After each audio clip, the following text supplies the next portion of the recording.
Welcome, everyone, to another edition of SCRC's Let's Talk Caregiving podcast. The purpose of Let's Talk Caregiving is to stimulate discussion and bring awareness to caregiver issues and connect families with services. I'm your host, Roberto Velasquez, Executive Director of Southern Caregiver Resource Center, or SCRC, and I'm here as always with my co-host, Marta Rañón, our Director of Government and Community Affairs. Hi, Roberto. Hi. Welcome, everybody. Today, we want to talk about intimacy and caregiving. This is a topic of interest as many family caregivers experience relationship losses over time, especially when caring for a loved one with chronic disabling conditions or cognitive disorders like Alzheimer's disease. And, the topic of intimacy, sexuality, and sexual behaviors, it remains some of the most sensitive and controversial healthcare issues that arise in long-term care industries and among caregivers. But as a caregiver, your needs for affection and intimacy do not end because your spouse can no longer respond to your needs. It's so true. I am so glad you said that because think about it. As human beings, we all depend on each other for emotional support. We want to be able to reach out to somebody and literally touch them, but we also want that to be reciprocated. Right. We enjoy being with others, receiving a hug, a pat in the back.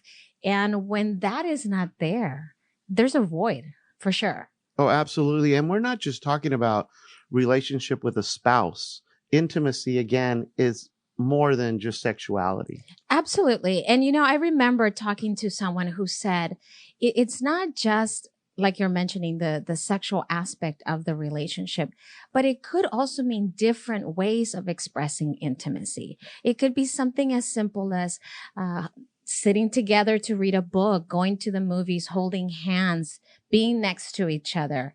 And it goes beyond that sometimes when it becomes a problem for a caregiver when that is missing.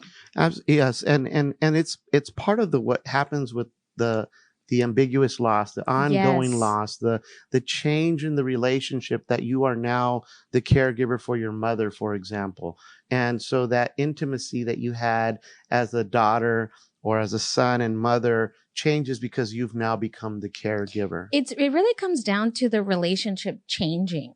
If you, as let's say, a daughter of someone who was very involved in your life and you had a great relationship growing up or as you became an adult, and now you are caring for your mother. So that role reversal is there. Now you are the one responsible. And it's when all this time your mother was the one that was responsible for your care. Right. So there is definitely a big shift. But the dynamics in the homes change as well because you're talking about, let's say if you're married or your partner, now all of a sudden you have somebody living in your home. Yes. That changes things. Absolutely. I remember that actually was the case with me. I was married and didn't have children at the time and was caring for my great aunt, as you know, and she came to live with us. And it wasn't something that I was, I guess, thinking future planning in terms of how this might affect my relationship. It was just this is what we needed to do at the time. You get consumed with the care. Absolutely. And that was my focus. It was her immediate needs. And I thought about it afterwards, after a couple of years went by and even after her death, that I was changing the dynamic by bringing her home. And really it was at the insistence of my husband who suggested, we should bring her home and care for her. It might be easier that way. But it did change the relationship. And also to add to that, as caregivers, we have so much that we worry about. There's so much caregiver burden that we have to address during the day on a day-to-day basis. And you're tired. You're exhausted. You're fatigued. Oh, and if goodness. You're a working caregiver, have been working all day, or have children, you're in that sandwich generation. Right. And now you're caring for an elderly person, and you come home and what about your spouse? Well, you don't have time. I know people who have said, I don't have time for anybody else. We can't just sit in bed and talk about the day because you're either so tired you just want to go to bed, or you're worried about other things that you have to prepare for that next day or that next morning, if you have to help with like dressing and feeding and things of that nature.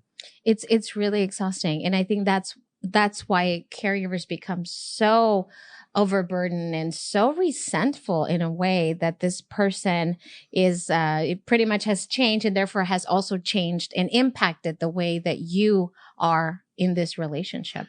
Well, and I know as a caregiver, we're always teaching at SCRC, at Southern Caregiver Resource Center, to take care of yourself, Of course, you're going to feel guilty that way.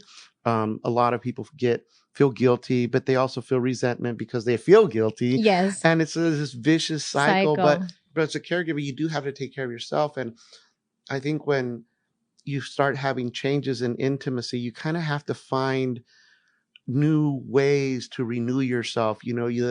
Meaning taking care of yourself as a whole person, physically, emotionally, and spiritually, in a way that might feel a little selfish because you have those needs. One of the things that I recommend for caregivers, especially when I hear from them how tired and exhausted and even resentful they are because the relationship is changing, is what you just said. Don't lose sight of who you are. And I know that in the moment it's easy to do that because you're so consumed with the caregiving duties. But by establishing a routine where you might have a relationship outside of the home, maybe you have some friends, some colleagues, right, neighbors that you can kind of just pop in and say, hey, let's just chat for a couple of minutes and let me tell you how my day went. Well, and intimacy, again, goes beyond sexual contact. It's about sharing. It's about talking. About listening. Yes. It's about venting. Mm-hmm. So having that friend that you can go to and have coffee with and just talk about your frustrations. And hopefully they're not judging too much, but well, hopefully if they're your friends, they're your friends, right? But I do know that from a male's perspective, there's always this kind of, it's not talked about, but I've been approached by other men who are caregivers and have shared their frustrations with intimacy, and more geared towards sexual intimacy, but feeling really guilty to even mention it. Right, because like they might be caring for their wife who either has Alzheimer's or a condition like fibromyalgia, where it's a lot of pain. And so they're maybe sexually frustrated and then feeling horrible about it because their wife is every day suffering with an illness or a condition. Some family caregivers, especially men, often find it very difficult to talk about this in open settings, and even to other men who maybe are not caregiving. I think this is a topic that's very stigmatized, especially like you're saying in the male community, because it's you're not supposed to have these feelings, and you're not supposed to even think about maybe dating somebody or having a friend when you're still married to this person that has this condition. Right. And you know what, in research and professionals say that couples who are able to maintain a physical relationship, they report that this actually adds significantly to a sense of well-being for both the person, the caregiver, and let's say the person with dementia. But you have to assess the whole, the other person, the person with the illness or dementia, their ability to truly enjoy, and whether it's a good thing for them. I remember a story of a caregiver. I was presenting in front of a group, and it was at a facility. And this caregiver, a woman, was talking about her husband who was in the facility. She would come and visit on a regular basis, and how at the very beginning of her placing him there, because he needed additional care, memory care, she found it very difficult to even understand what was happening because her husband had found a girlfriend in the facility. And she actually thought, well, how dare he? He is my husband. We're still married. How is he having a girlfriend? Right. but he had dementia. And so he looked at her, the spouse, as this nice lady that would come and visit and brought him things and gave him company. But he had to introduce her to his girlfriend. Right. And so she was dealing with that and found it very difficult. I know. And that is a big concern and a big, like I was saying at the beginning, a big issue for facilities and professionals in the facilities, from doctors to the aides to the staff, where they have their own cultural beliefs, their own values. And it's hard. Some people are on board with, let them enjoy the company of somebody else. And somebody says, well, no, that's not what they should be doing. Or the family might be upset. I remember a case a while back where this older man was never married, but he lived together as husband and wife with this older lady, but they had been together for 40 years. Wow. But he was 15 years her junior. And she developed Alzheimer's and became very severe with the disease. And the relatives, the ladies, the older ladies with the dementia's daughters never liked him because he was 15 years her junior, and he was more their age, and around 20 years, right around that age. And two of them never liked him. So once the mom developed the Alzheimer's and she was not able to really communicate or make decisions, she needed help with bathing and dressing and so forth. They tried to remove him from the home because they didn't want him to be with their mother anymore, because they might be having still sexual intimacy and they felt it was inappropriate. But this is a couple of 40 years. Yes. And I remember it was very challenging. So they were interjecting their own beliefs and values and feelings towards this person over what was right or what was wrong with mom, versus letting them make a decision as a couple. And I think that's what's true. It's really a case by case situation. It's really understanding the changes and how to manage those changes, and also accepting. You can't have those expectations anymore, right? If that person doesn't recognize you, you're not going to force the person to, be intimate with you. Right. But there is a change. How else can you compensate for that? And maybe it's just by having, like you said, just a relationship with the person you visit, and you provide companionship and you spend time together.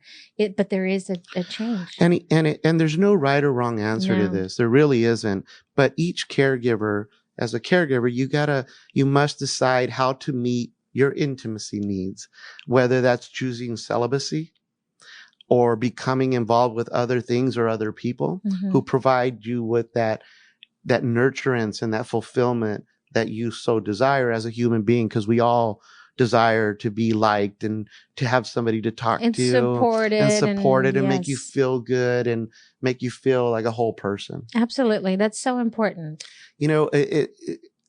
I read earlier today, there was a quote, and it said that the most costly part of being a caregiver wasn't the price of paying for care, but it was the emotional price that you pay when being a caregiver a long period of time, and no insurance policy covers it. Absolutely. Because it's an emotional thing. Yes, it's so true. I mean, I remember talking to so many caregivers who have said, and we've talked about it in the podcast before, that loss, that ambiguous loss, that person is gone, that person that you married, that you planned futures and trips with, and it's now changed. And now what? Right. And so what do people do? Yes. I mean, they often will seek out somebody to talk to, but at SCRC, we actually have support groups where people can come and share. And I know this topic is still kind of taboo in support groups, but at least you're among people who are maybe experiencing some of the same situations or as might be family more care. understanding. More understanding. Because they absolutely. might have gone through that as well. Right. And if you're not connected with SCRC, you should, because you could also be connected to our overall comprehensive services and then have an assigned licensed social worker that is a family consultant that works with you directly and can help address some of these things, maybe even one-on-one with topics that you might not feel comfortable even sharing in a support group. But even with that, it's still a difficult topic to talk about: sexuality, intimacy.